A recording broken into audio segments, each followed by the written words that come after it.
Alright, so this is your first lesson in Animal Science 2 Small Animal, and this is really all about leadership and the agriculture program, and we're also going to cover prepared public speaking in this one as well, but not in this video. This one is purely about the agricultural program and what the components of it are. So this three-circle model should look familiar to you. We did cover it in Animal 1. And this is the three-circle model of agricultural education. So it's instruction, FFA, and SAE. The first part that we're going to talk about is classroom instruction, and it's pretty self-explanatory. So studying and learning whatever subject matter you might be studying, whether that be animal science or horticulture or natural resources. But this is really the work that you put in the classroom. And ultimately, that's what you're doing right now just by watching this video. Laboratory instruction is a little bit different. It's really more learning by doing, also learning by demonstrations and practice, practical hands-on experience, whether that be in a shop, a greenhouse, a nursery, or other settings. When it came to Animal 1, we were kind of at a disadvantage. We didn't have livestock on campus, but because this is Animal 2 Small Animal, we do have access to rabbits and guinea pigs, and small animals are quite a bit easier to get hands-on sometimes than large animals. The next component that we're going to talk about is the FFA, and I hope everybody at this point knows what FFA is, but this is the club or the organization that helps develop leadership skills and citizenship skills, and also student ability in parliamentary law. Parliamentary procedure, I know everyone loves it, will come later on, not this week, I promise. FFA also includes our contests or career development events for students.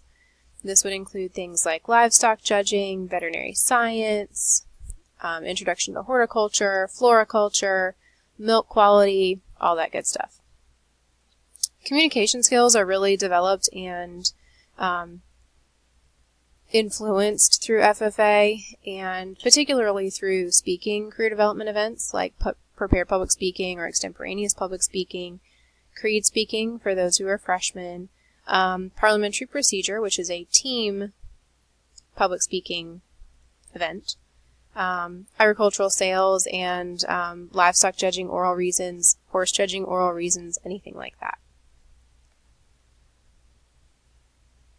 So this is a component that we did not talk about in Animal 1, and that is the Cooperative Extension Service. And this really acts as the advisor or the sponsor for 4-H, much like you have FFA advisors here at Clayton. The Cooperative Extension serves that purpose for the 4-H program. And 4-H is very similar to FFA, except that 4-H is not in the classroom. So 4-H is not associated with a school in any way. It's really an outside the classroom, on your own time kind of thing. There are 4-H clubs, of course, and those clubs are made up of young people and youth that are interested in agriculture and interested in learning about it. For example, if a student doesn't have access to FFA in their high school, but they're interested in agriculture, 4-H might be a good option for them. They can get plugged into a 4-H program. But the Cooperative Extension Service really is an educational agency and component of the USDA, or the United States Department of Agriculture, and it's also part of the university system. So in North Carolina, with the North Carolina Cooperative Extension, NC State and NC A&T really work with the Cooperative Extension Service, and that's where they are based out of. So if someone worked for the Cooperative Extension Service in North Carolina, they're either going to be working out of NC State or in North Carolina A&T. And the last one that we're going to talk about is another one that we talked about in Animal 1, and this is your Supervised Agricultural Experience, or SAE. And this really provides opportunities to explore interests outside of the classroom and also to gain work experience. This is your project, your program that you are interested in as far as a career goes. Maybe that might be, your project could be shadowing a vet if you're interested in veterinary science, or it could be performing an experiment if you're looking to go into research, something like that.